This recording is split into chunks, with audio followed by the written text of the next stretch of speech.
75% of the Earth's surface has been altered by humans. 5 billion hectares of forest is lost every 52 weeks.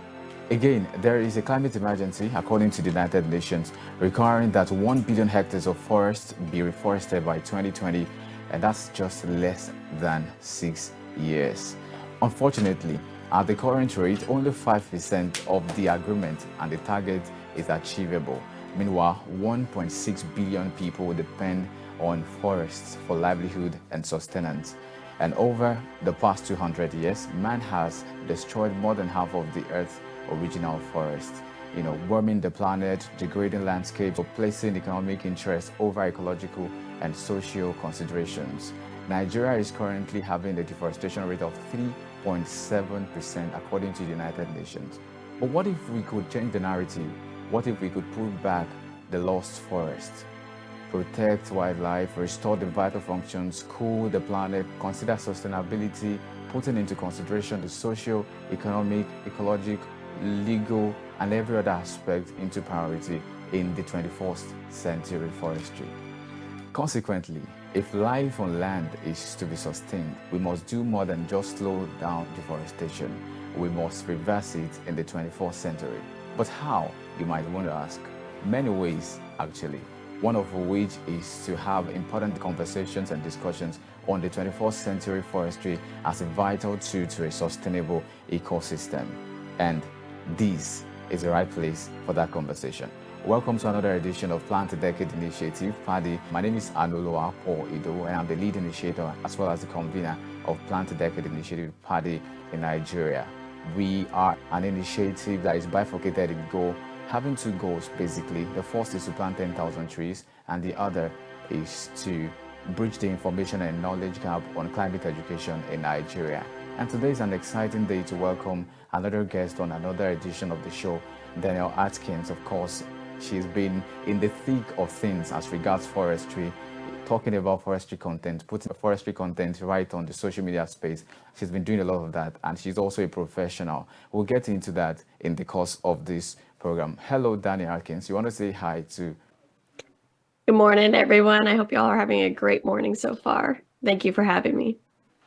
Absolutely. You're welcome on the show today. Welcome on board. Yes, we'll get started with the conversation today. But of course, one major impediment to 21st century forestry practice is archaic or traditional laws guiding forest resource management. And that we know to be a thing. Policies, acts, decrees, laws, promulgations, and all of that have been made decades ago, which of course need to be reviewed for a sustainable ecosystem at this point in time. In context, ecosystem management in the 21st century is a concept for dealing with larger spatial scales, longer time frames, and of course many more variables, talking about the variables to include ecological, economic, social, legal considerations as against the past management interests and objectives. And on today's edition, we'll be having Danielle Atkins. She's joining in from the United States of America, and we'll be having this conversation together. She's going to help us into the topic, particularly 21st century forestry as a vital tool to sustainable ecosystem. And right this morning, I'm pleased to read a bit of what she's been doing and what she does. Danielle Atkins is actually the CEO of Land and Ladies, whose mission is to empower women across the Southeast with the confidence to manage their forest land. She graduated from UGA, Warnell School of Forestry and Natural Resources with a BSFR in wildlife and her master's forest resources also. She has worked with GFC in Southeast Georgia as a management forester and also a stewardship specialist. Danielle has held various leadership roles with GFA's Emerging Leaders, SAF, Society of American Foresters, Blackwater Chapter, founder and chair and Georgia Division 2018. She's also a registered forester in Georgia, and in 2020 she was named the Warnell Young Alumni of the Year. Amazing. So much of that to say, so much accolades for you, Danielle, right there. When I saw a brief of the things you do, I saw how that you own a particular organization, Lands and Ladies. Of course, it prompted a question which I'm still going to ask in the course of this edition. But let's get into what Danielle is going to help us learn today. Thank you for that wonderful introduction. I really appreciate y'all's time here. And as you mentioned, my expertise is helping women, especially in the Southeastern United States, understand their management responsibilities and opportunities. So that way the family lands, the family forest lands can stay not only in forests, but also within the family for generations and creating all of those generational legacy assets. But as you mentioned, it all revolves around this concept of sustainability. Now, what I want to talk to y'all today about is exactly what is sustainability, because you're using it and you are giving it a great definition to what you're looking for sustainability, the ecosystem restoration, kind of creating forests and restoring all of these areas, again, for generations. But we still have a wide range of what it means and what it looks like when we say the word sustainability.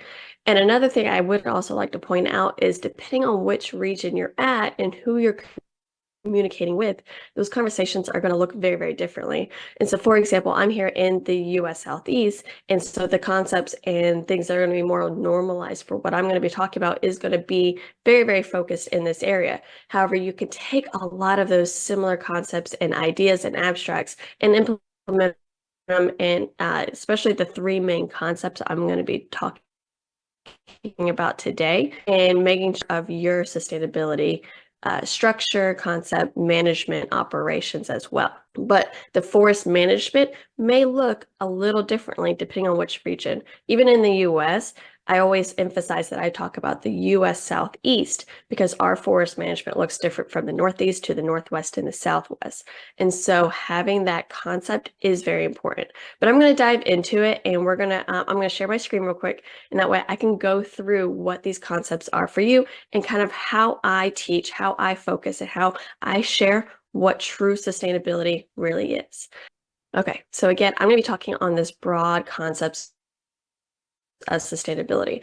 So important for us to recognize what is this definition. I just spent this little bit of intro saying, we need to be sure we're talking on the same page. We understand what this is. So I thought I would just go to Google real quick and go to Wikipedia and say, what is sustainability? And according to Google and Wikipedia, it's the ability to be sustained, supported, or upheld. It's not depleting our natural resources, supporting long-term ecological balance, which is everything that y'all just gave in the introduction, which again is so vital and important. But it's still really broad. It's still very, very abstract. So we're going to go into, what do I consider sustainability? How do I define it? And there are three legs to it specifically that I always emphasize. You have to have each legs of these stools for anything to be truly sustainable. And again, focusing on forest lands and forestry in general. You absolutely need that ecological component. It has to be renewable. It has to make sure it emphasizes clean air, water, and upholds habitat. Okay, still very broad concepts, but we need to make sure, first things first, we have this ecological component. But there's two other legs to the stool, which often get neglected and overlooked when talking about these sustainability concepts. The second is financial. It needs to be self-sustaining for income for generations. It needs to make sure it is creating money, because when your land, when your forestry, when your forest management doesn't create any type of income streams, doesn't create money, it kind of becomes this money pit, and you're not able to support the continued management. And that's when a lot of times these forest lands will often get sold or developed into other purposes simply because we cannot support them any further. But then there's the third leg as well, that again, often overlooked and underappreciated, and it's the legal side. Now, legal, again, is probably not going to be necessarily the same as how it looks in the US Southeast versus where it looks where y'all are located. But I think in all considerations, we need to make sure we have an intentional plan for the future. And that's how I'm going to be defining legal here. I'm not going to be going into any of those legal like T's and I's that you need to make sure you have all. It's simply the intentional plan for future use. Okay. But with Land and Ladies, our focus is blending faith and land stewardship. So I'm going to add in a little bit of a biblical perspective, because everything that I teach, I make sure is founded in scripture. So what is our biblical reference for ecology and ecological sustainability? And for me, it lands in Ecclesiastes 3:2, where it says, a time to give birth and a time to die, a time to plant and a time to uproot the plant, which essentially is telling me that there are cycles to absolutely everything. In Genesis 8:22, it talks about how there will always be seasons as well.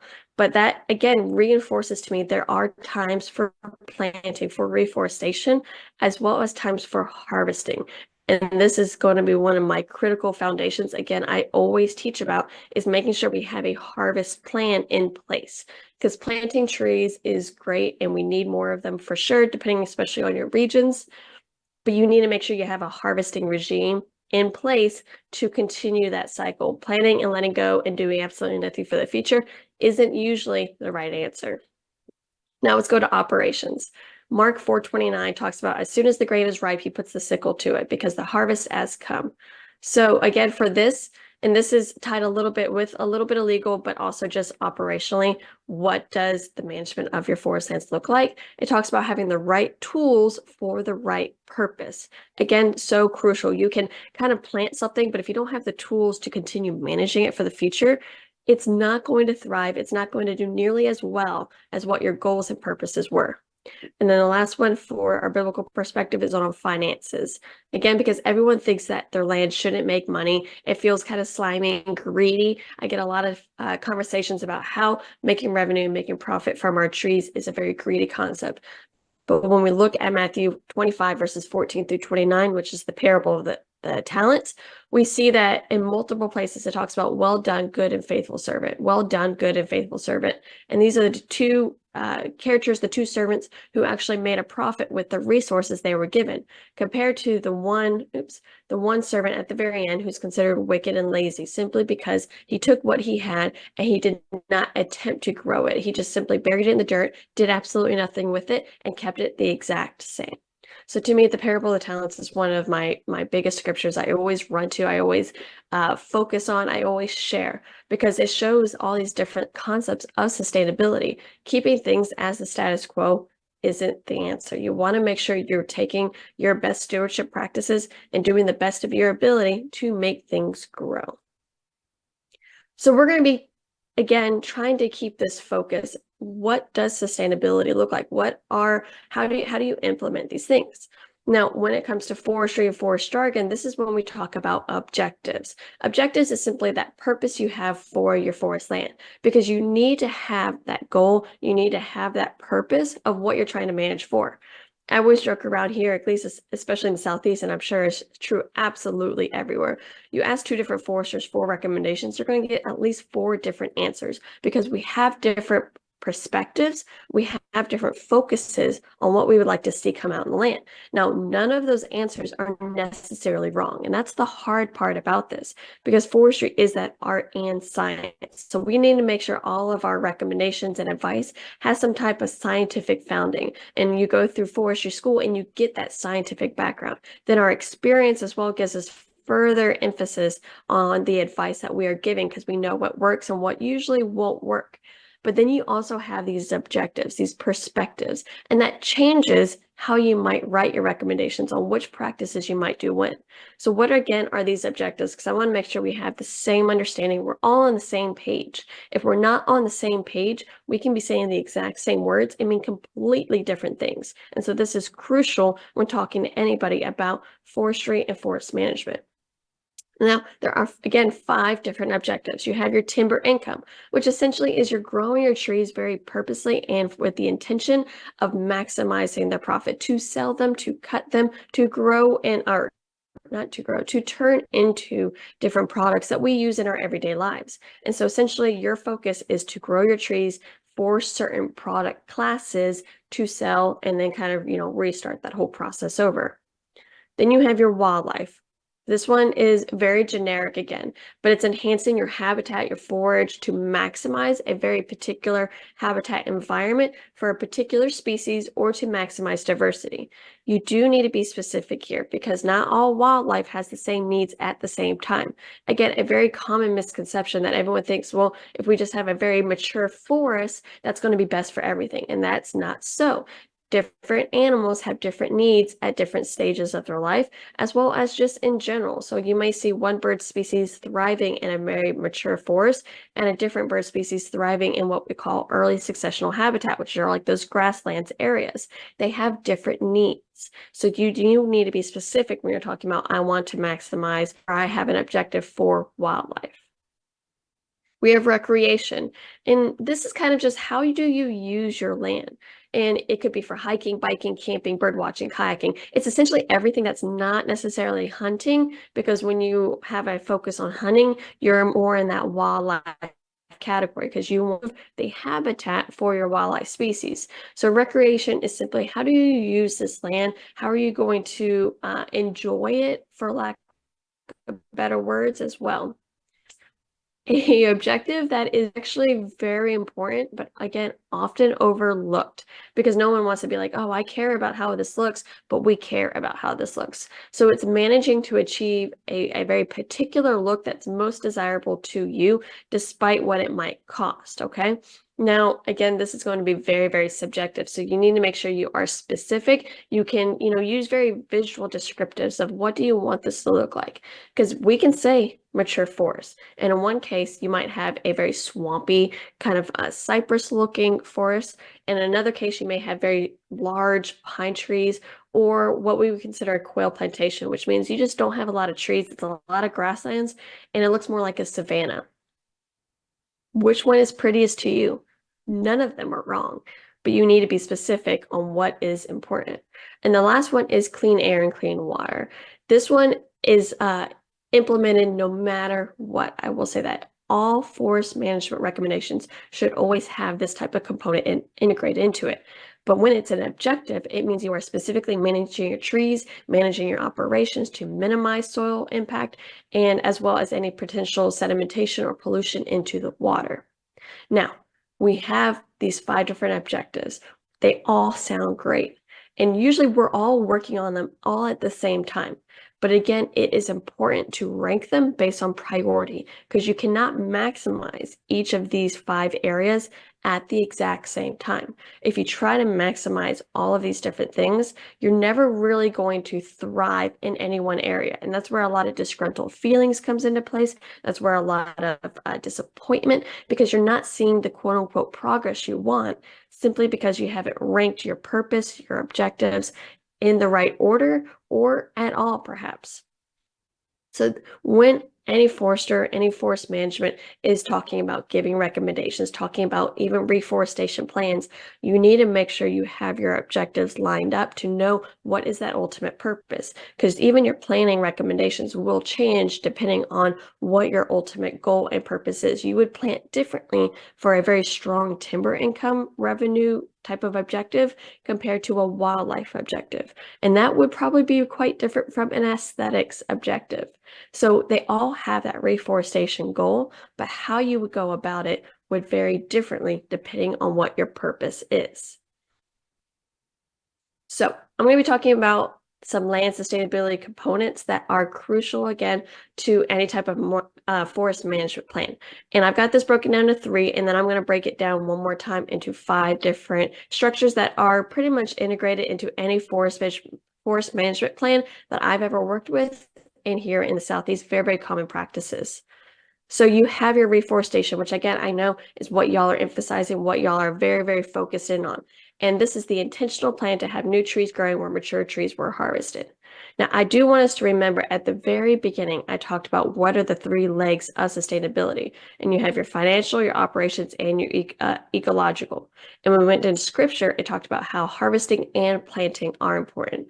So as we talk about reforestation, I want to make sure we don't neglect our end goal of what harvesting looks like with these plants. But when we talk about logging, when we talk about harvesting, it is always followed up almost immediately with reforestation. And by immediately, immediately, I mean within appropriate timeframes, because forestry, forest management is a long-term game. Immediately doesn't mean next weekend we're going to be throwing trees back in the ground. Immediately usually means within 1 to 2 years. And so we need to change our mindset around what do these timeframes look like? What does immediately versus long-term? Now, again, long term is going to vary depending on your region. So where I'm at, a common rotation, which is a common length from when you plant your trees to your harvesting your trees, is about 25 to 30 years. You can have longer than 30 years, but 30 years is a very common practice that you would go harvest again and then start preparing for that new cycle of new trees being planted into the ground. Over in the Northwest, that time frame changes to about 60 years. So understanding what is the time frame, the rotation that is normal for your region, for your area, is also going to be a crucial conversation when talking about reforestation practices. Then we have BMPs. These are essentially your best management practices that in the US, each state follows. So each state has their own version of what best management practices are that are compiled by a whole bunch of different agencies and experienced professionals that essentially its whole purpose is to make sure we're minimizing any potential erosion and pollution to our waterways. We want to make sure we are keeping our waters swimmable, fishable, and drinkable. Absolutely crucial. And as we know, is a vital role of what forests do by kind of filtering out and cleaning our water system. So we want to make sure all of our forest management practices we ever operate within follow these guidelines and that they're common sense enough to allow us to work and manage the forest, but also making sure we are protecting one of our most vital and sacred resources on earth, which is our clean water. And forest health. And this is making sure we are monitoring everything that we do, everything that's going on in the woods that is for invasive species, insects, making sure we're reducing the stress out there. Doing absolutely nothing, especially again here in the US Southeast, is one of the worst things you could possibly do for our forestry, because your trees and forests are going to continue to grow, but they're going to grow more stressed. It's going to likely increase the significant impact wildfires will have. Because I always say it's not an if you have a wildfire, it's simply a when you have a wildfire.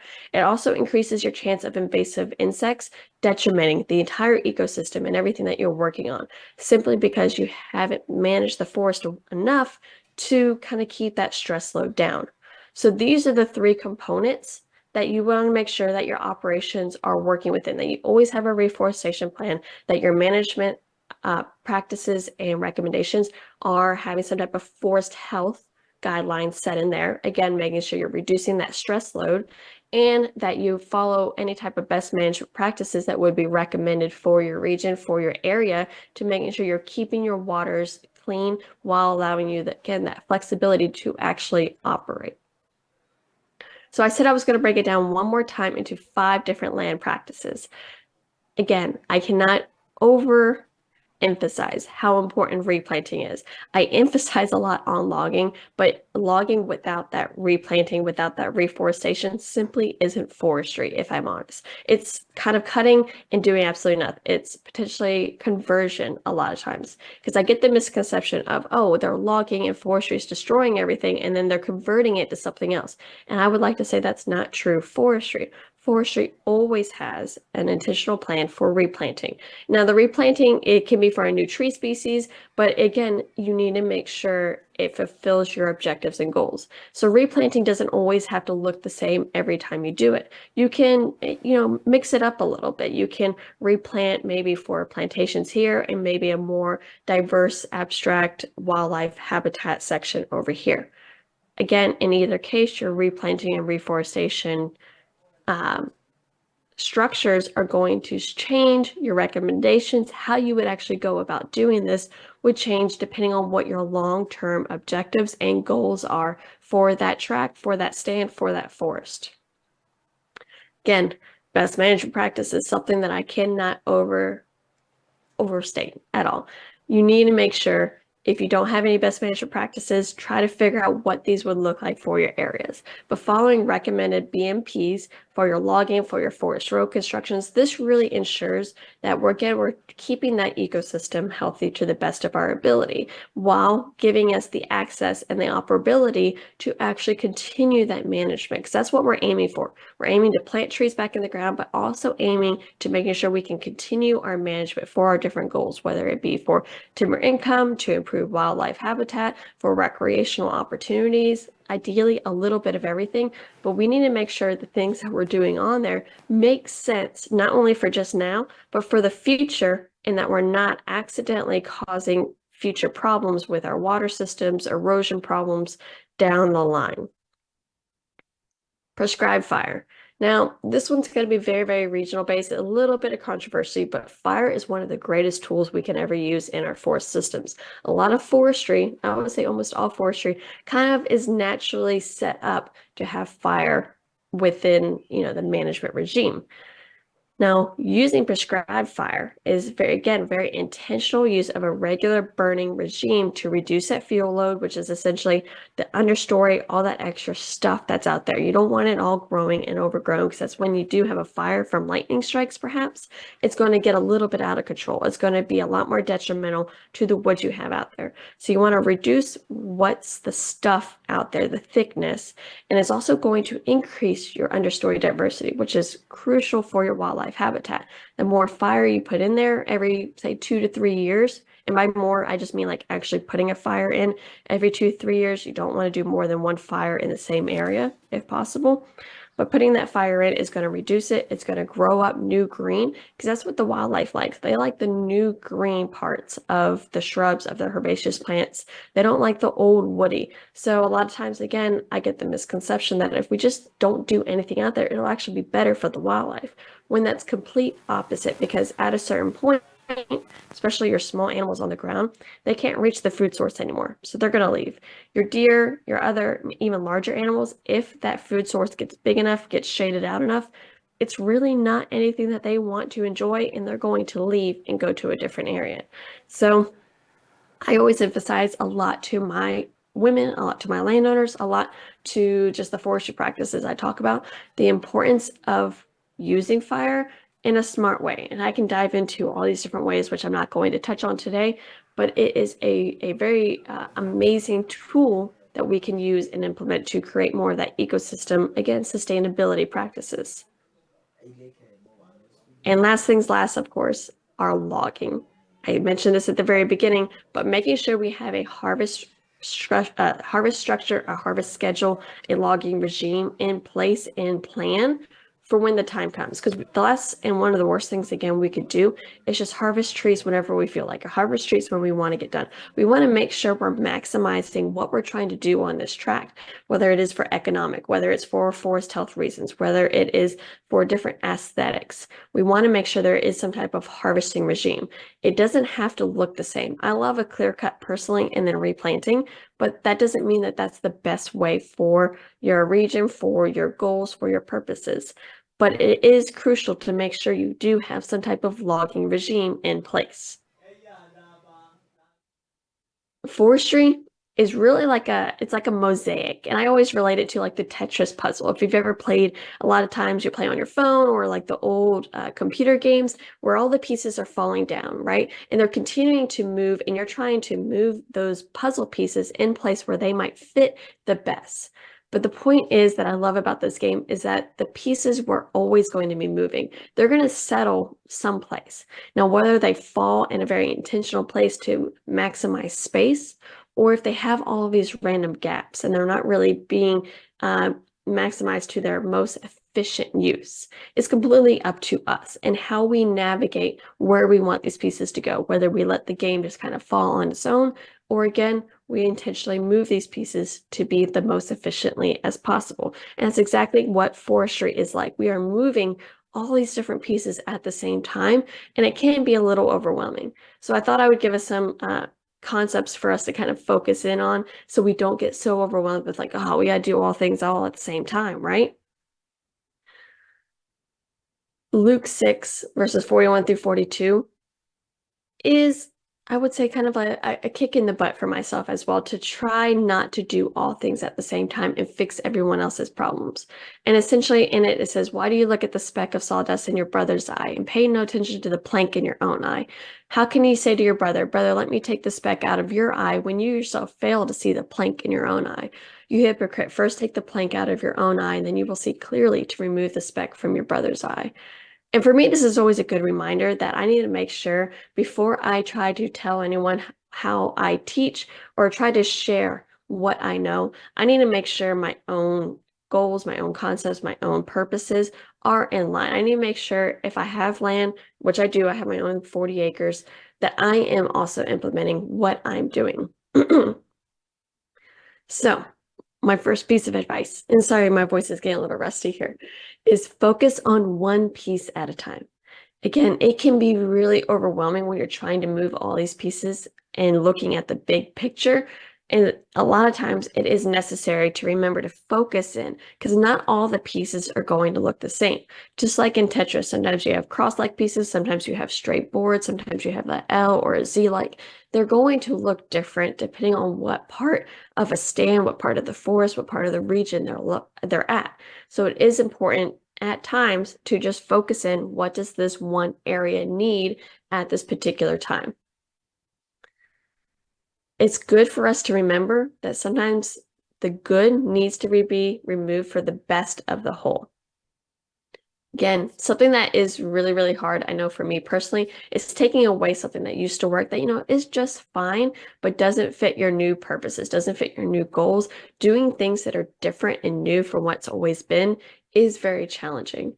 Cutting down trees, for example, is a very challenging mindset to shift around because you're like, why would I cut down something that seems to be doing good? But remembering that having a harvest regime, a harvesting schedule is going to help you hit a lot of those different legs. It's going to help you create this financial sustainability system, which is crucial for the longevity of keeping land and trees. It's also going to be a very, very important role for ecosystem health and ecosystem sustainability. So if we can just change our mindset sometimes that what we have always considered something good needs to be done a little differently, it can help us achieve what is best for that area. And even though we are looking in at one piece at a time, we do need to make sure we keep our eyes up occasionally at least and making sure we do look at the big picture. And that way, all these little pieces that we are doing are ultimately fitting that design, that vision, that purpose we are trying to integrate here. I'm not going to be harping on this super long, but I did want to touch on it because making money from your forestry, from your forest land is such a crucial thing. Financial sustainability is one of the biggest reasons why, at least in the US, family land tends to get lost, tends to get sold, and tends to get developed. Having that financial sustainability leg in place, making sure it's good, is going to greatly increase the chance and the likelihood that the land will stay in trees. Now, again, that doesn't mean it won't be harvested ever. It just means it will make sure that it can get replanted and stay in that forestry structure, forestry landscape in some form or fashion. So what does financial sustainability do exactly? For us, it helps us pay our property taxes. Property taxes are something that we have to pay every single year. And so whether your land is making money or not, we still have to pay for that land base.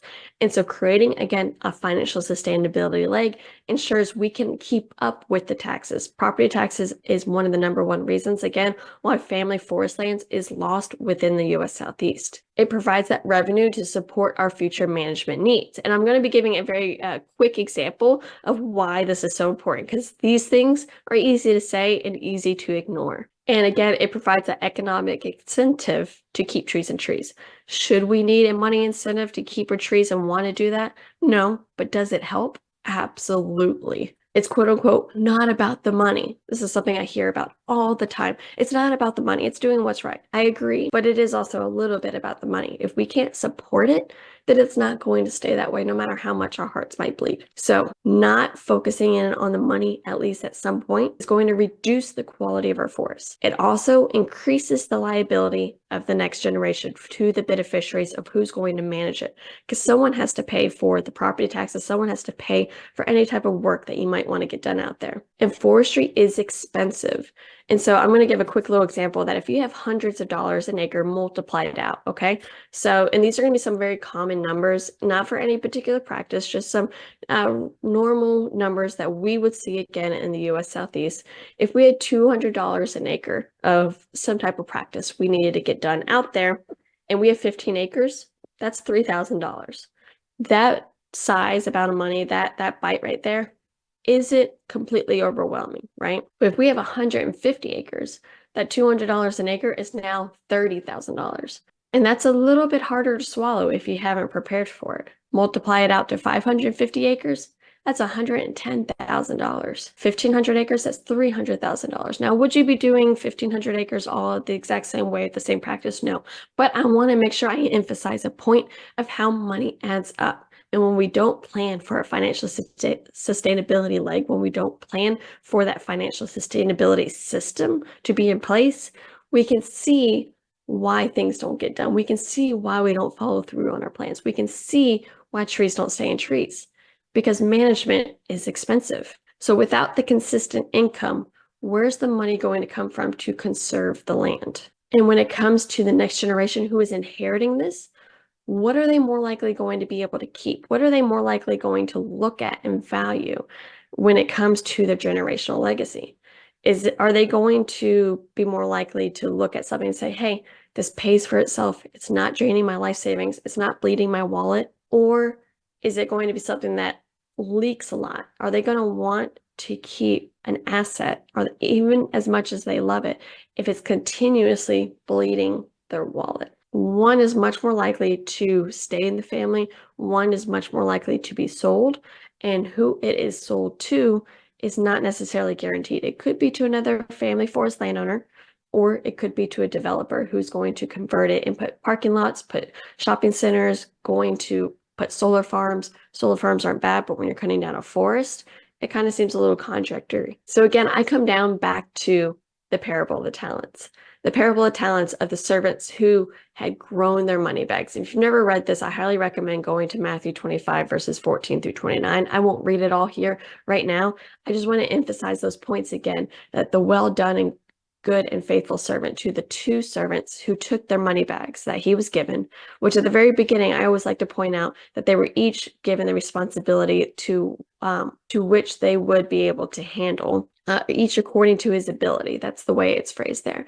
And they grew their resources. It doesn't matter how much they grew it. That's not the point. The point is that they take what they've been handed and did to the best of their ability to do more for their owner, which our owner, of course, is God. And if we look at earth as our responsibility, as our duty to be a good steward of it, we should always strive to earn more, to do more, to multiply out the domino effect of what our land base can do, compared to that last servant who was considered wicked and lazy simply because he did absolutely nothing. He took his bag of gold, he buried it in the ground, and waited for the owner to come back and gave him exactly what had been given. So 3 money strategies I'm going to leave you with that are very common, that I always teach about in the US Southeast. Again, logging. Everything for us, everything that I teach about revolves around logging. Why? Because that's your longest practice. That's the thing that's going to take the longest amount of time. And all the other strategies can kind of be pieced in between your main final harvest potentially, or your periodic harvesting. So those are going to be your biggest money makers as well. So your traditional clear cuts, your traditional thinnings, but it can be strategized for a steady income stream. Again, these are going to be your biggest money bucks, your biggest bang for your buck. And so you want to kind of plan for this the most, and then everything else that I'll talk about fits in between those streams. Leases. How do you generate these different revenue streams? There are a ton of ecological, environmental leases programs out there. A lot of people are looking for ways to diversify their income streams. A lot of opportunities that I've seen really hit the markets in the last 2 years, especially. But you can lease your land for hunting, bird watching, pine straw, honeybees, cell towers, camping, carbon markets. And again, I'm seeing more and more new and innovative programs hit the markets that I'm really excited to see what these things look like, how they continue to evolve, and how family forest landowners can kind of integrate into them. And then for us, we have cost share, which essentially is financial assistance, which reduce that cost side of getting your management done on the ground.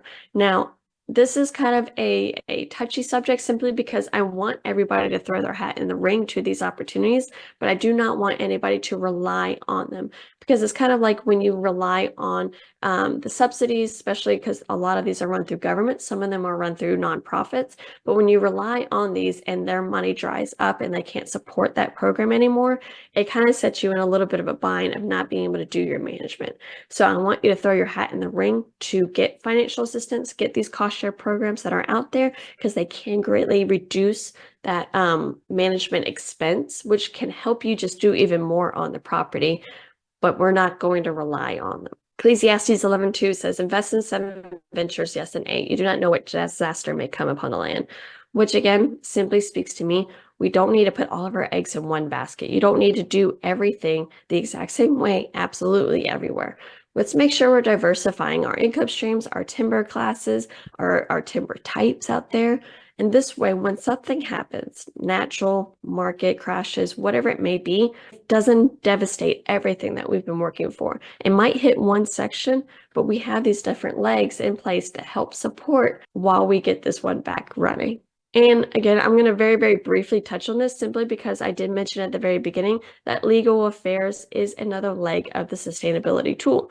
Now, I'm using this word legal very, very loosely, very, very broadly, which again, if we remember from my definition, simply meant the intentional purpose of the future. What does the future look like and what systems need to be put in place to ensure that future stays there? Without having a plan for what's next, without, kind of thinking forward for the future of who's going to handle it, what's going to happen, what do you want this to look like? It doesn't really matter because when you pass away, and especially in the US Southeast for these family forest landowners that I talk to, that I share, the government, the courts are going to divide up the land evenly based on that state's laws. So unless you have in place in your will or in some type of legal structure system of how you want the land to be passed on, what you want to happen to it, whether it gets passed on to your children, your grandchildren, or gets passed and donated to a church entity or an organization, and whether you put a conservation easement to make sure that land stays in forestry forever, nothing really matters if you don't have those future goals because whoever gets it next can do whatever they want. So you need to decide what will happen with your land after you. Who will take it over? How will it, be structured in the future that I just emphasized right there? And within our wills, we need to kind of formalize those wishes. Again, especially for us in the US Southeast, I always emphasize talking to an attorney who does understand land ownership, talking to someone who has some experience, who specializes in this rural forest management and rural farmers, just simply because they understand a little bit more of the complexities that come with land ownership than a regular estate planning lawyer might know. So that is it for me of what I have for sustainability and kind of the broad concepts. I hope it's very, very insightful for you, and I would love to take any questions you might have. You've rightly spread your bread on many waters, and so you have it because, of course, what you have really taken, I mean, the topic, the angles, the narrative you brought into this discussion is very interesting for many of us. I was really excited to listen to you, and I am still excited to listen to you. But first, again, I spoke with Eli Jensen, and he spoke from Arizona, and it seems like there are different cases at different places. Of course, we know, just like you were mentioning, the peculiarities of the Southeast that you are, is kind of different from what they have in Arizona. I know, of course, but my question would focus more on, I know there's different forest ownership in the US, and I understand how that there are different management operations also obtainable at different places, different, maybe Southeast is different to what they have in Arizona, for instance. What would you rather for a management system in any other place, considering the addition to gross domestic profit in the country, GDP, considering legal, economic, and ecological benefit as well? What would you rather to be done, especially in places that do not have a management system that is functional? What would you rather? Is it privately owned forests or states or federal owned forest areas? Well, because of where I'm at, the majority of our forest lands are privately owned. So I'm going to be a little bit of bias here probably, but I would say privately owned because that gives us the flexibility, the freedom to manage these different forest systems to the best of our ability. When it comes to, for us, state-owned, federally owned forests, those are great because you know that those forest lands are going to stay in forestry. But then because they are considered kind of for the public or the states, the objectives can get a little bit more difficult. It can actually be a little bit more difficult to implement different operations at the time that they need because you have these extra layers in. So I'm always going to say private, but that doesn't mean it doesn't come with its own challenges when you look at a region and a country at a whole. Again, from that question now, I was initially going to ask you a question. What exactly is 21st century forestry? What is it all about? I know, of course, I've heard some of the things you've spoken about, and I know that the time that we are now, we are all conversing about biodiversity, science, artificial intelligence, and data, as well as communities. But my question now would be, how can we infuse the management needs of people, nature, and climate? You've said this, but I would like you to just pinpoint some of the answers. How can we infuse the management needs of people, communities, and nature, climate, and all that? You spoke about different stuff: timber income, wildlife, recreational consideration, aesthetics, and clean air, clean water, and all of that. It's quite important too. But I would like to know what exactly we can do to infuse getting adequate benefits from all of these sectors. Yeah. So I would say if making sure your objectives are ranked, because remember, when we have our objectives ranked, it doesn't mean we don't touch on them, right? It means we are hitting all these different points: wildlife, recreation, aesthetics, clean water, and air. But we have our priorities of how we would do our recommendations. Because the way I look at it and the way I teach again is that if you can maximize and thrive one area, it's going to give you that kind of spark that you are actually getting results. You are seeing change, you are seeing impact, and you're going to have this domino effect over here. It may look different, but you are going to be helping because managing your forest in some way or fashion is always going to be better than not touching it at all. Again, very, very specifically on depending on which forest. I'm never talking about the Amazon. I always get harped on that, like, oh, but you don't mean the Amazon, but that's not what I mean. And so for your question, how do we ensure that, we hit all these different points? We're making sure we're thriving for people's needs as well as the ecosystem, especially in changing climate. I would say, again, prioritize your objectives, prioritize what's the most important to you, because you get those wins and what is most important, you're going to see that domino effect. But making sure you have each of those categories still ranked in there, that you're following those best management practices, and you're going to hit all the needs. And worst comes to worst, when it comes to, some people will say, well, we shouldn't manage, we shouldn't work the land. I always go to Genesis 2:15, where Adam was meant to manage the Garden of Eden. If he was meant to manage a perfect garden, we are definitely meant to manage an imperfect world. Now, we don't need to take advantage of it. We need to have that long-term thought of what are we striving for, because that's where a lot of problems have come up, where you have cut trees and done absolutely nothing. You cut all the trees that take forever to grow, and you didn't have any reforestation in place. And that's where we come into the problems that we have today. So making sure you have reforestation, that you have your objectives lined up of what you're trying to maximize, and then those other secondary, tertiary, points still integrated into the plans and the recommendations. Let me put you on the spot right away. What would you rate from a scale of 0 to 10? What would you rate United States forestry departments? What would you rate United States forestry in general as regards being a 24th century forest example? Well, I would obviously, I'm biased, so I would say number one. And I'm not super familiar with a lot of international forest management practices, so I will say that. But in the United States, you have the Northeast, Northwest, Southeast, Southwest, again, different forest management principles in each of those regions. So the Southeast is considered the wood basket of the US, and then the US is one of the biggest wood baskets for the world.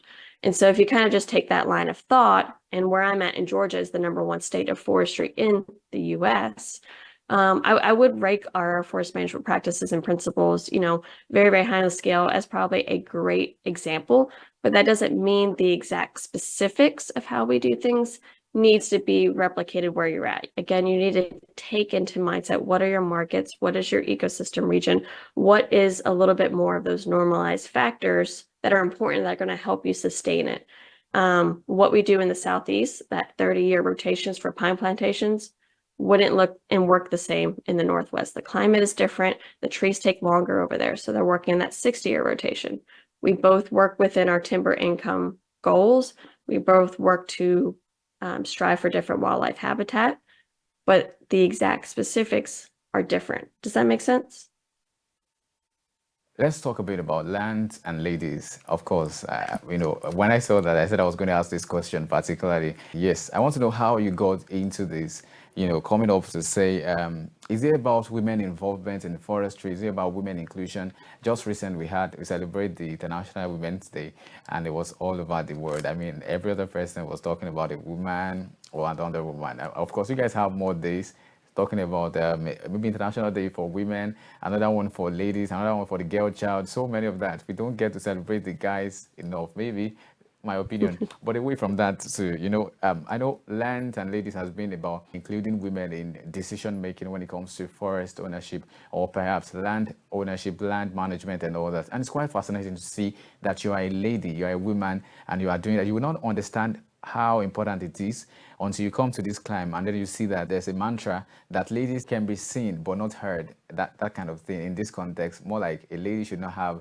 opportunity to come to the helm of affairs, to come to a rulership or leadership position. She's supposed to just be fine and beautiful and stay right there but not talk when important discussions are going on, conversations about nation building, nation development. We don't have a lot of representative from the women arm in some part of Africa. I hope you understand that. So yes, you did this and you are still doing this. How did you come about this? What was the drive? Why did you do land and ladies? So when I worked with the Georgia Forestry Commission as a registered forester, I was a county forester, so I was doing this outreach. And the most common landowners that we get are men, especially older white men. But statistically, women outlive men, right? It's just one of those very, very generalized, normalized facts that women are going to outlive their male spouses. And so while I was working there, and this was over a course of, 4 or 5 years, the women that showed up were often widows or their parents had died and they've inherited the responsibility, but they didn't know what to do because so often, especially as women here in the Southeast, we're homemakers, we're taking care of the kids. If you have a career, you're busy, and land management isn't always in our natural wheelhouse. Equipment and mechanics are naturally in our wheelhouse. So even if the land passed through her family, a lot of times it's the males and the men in the family who continue that management, who deal with that. And she might deal with the taxes and the bookkeeping for it, for example. That's a very common gender split. But when he passes away, especially because he always tends to do things in his head, maybe not write things down, she's like, I have no idea what's going on, what's happening. So that's where Land and Ladies kind of initially sparked. There are lots of women initiatives here in the US. There's the Women of the Woods through the US Forest Service, and there's other different pop-up sectors. And so what makes me unique is just not a non-for-profit. I am for-profit, online consulting, coaching, and I do everything online. So I can go into different areas a lot more heavily. I can go into a lot more details than what a lot of other areas who are run through extension or different nonprofits, where they can do a lot more than what I can do. They can host a whole bunch of little workshops to really build that local community. But Land and Ladies, essentially, it really started, and its whole purpose is to provide these resources and tools for the women for when they inherit it. And I use the Esther 4:14 scripture because Esther, if you're unfamiliar, she is in the Old Testament. She has her own book, but she was simply a Jewish woman who was thrown into the queen role. I'm not going to get into all those details, but this, great travesty is going to happen to all the Jews if she doesn't speak up. And her uncle comes to her and says, perhaps this is the point. This is what you've been called into this position for perhaps you've been called for such a time as this. And so I use that because a lot of women feel very similar. They've been thrusted into a role they never asked for. They've been thrusted into these decision makings. They're overwhelmed. They're filled with grief and anxiety. They don't know where to go, who to trust. And so I help them overcome that that anxiety and those decision making struggles and obstacles to actually help them take action so they can decide if they want to keep the family land. They can make wiser decisions. And my whole purpose is to kind of keep forest lands and forest lands and forest lands within the family for that generational legacy. Of course, doing great things. I could see, being in the thick of things as to forestry, bringing out content on the social media. Your TikTok account is quite impressive to look at, as well as your LinkedIn. You're doing a lot, and we really would like to give you your thumbs up, your flowers. Have it all. Well, thank you so very much on this edition. This is where we draw the curtains, of course. But one last word you would like to say to an aspiring woman right there a lady who wants to also think about forestry or think about owning a company of her own, what would you like to say? Just a few words before we wrap it up today. It's going to be hard, but not impossible. And if it's something you really desire to do it, you got to stretch your comfort zone and just go for it and embrace the uncomfortable. Wow, impressive. It's been a wonderful time. Thank you for joining this edition of the Plant a Decade Initiative. Of course, what we do is bifurcated, two-pronged, like I would call it. The first is planting 10,000 trees, also reforestation project and all that, and also to bridge the information and knowledge gap on climate education. We've had so many of the times to delve into forestry as it is very important to the climate discourse. We understand the carbon sequestration. We understand how that we need to capture carbon, we need to sink carbon, and trees can actually do that, which is one good reason we have that. It's been a wonderful time listening to you. I think I want to listen again. Some other time we could have the time, if you have the time. How about that? That sounds great. That sounds great. Thank you so very much. Once and again, have yourself a wonderful time. Thank you. Y'all too.